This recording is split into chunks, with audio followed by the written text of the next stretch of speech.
Hello and welcome to this short tutorial for users of Microsoft Excel. I've received a few questions about putting multiple lines of text into a cell and how exactly do you go about doing that, and I'm going to illustrate that here.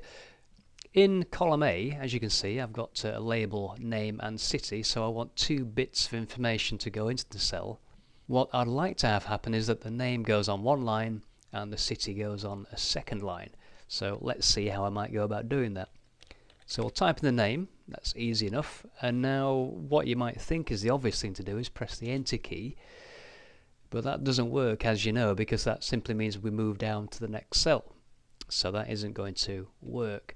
And the solution is fairly simple, it's to use a keyboard shortcut. So I'll just retype Fred, and now I'm going to press Alt and enter, and then I can type in the name of the city and then press enter. So there's my two lines, so I'll do that one more time. By the way, you'll notice that when I type in two lines, Excel automatically expands the row height to fit the new line. And if I delete the details, it reduces the row height. So one more time then, so there's my name, Alt and enter. And there's my city, enter, and we go to new line. Do the same thing here. And so on. And I'll also apply that to an existing entry if I just bring this address and name into view there. So I'd like to edit this so it goes on to multiple lines. So make sure the cell's highlighted. Press F2 to go into edit mode.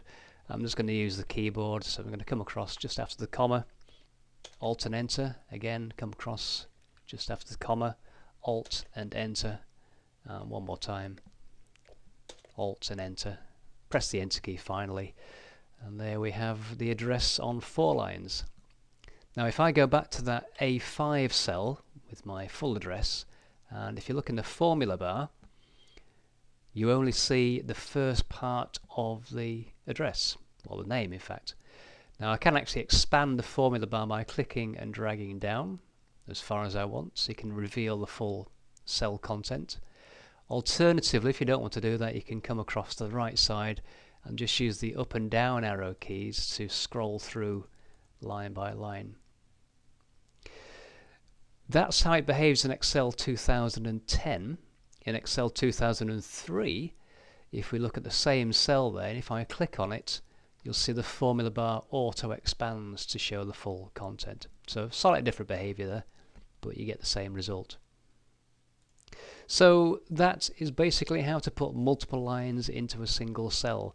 One final thing is just to remember to keep your column width correct as well, because if I just reduce the column width so that my main street address doesn't fit, you'll notice it wraps around onto the next line. So watch out for that.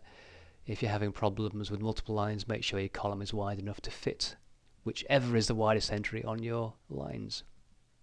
So thank you for watching this, hope you found something useful in there, and I'll see you next time.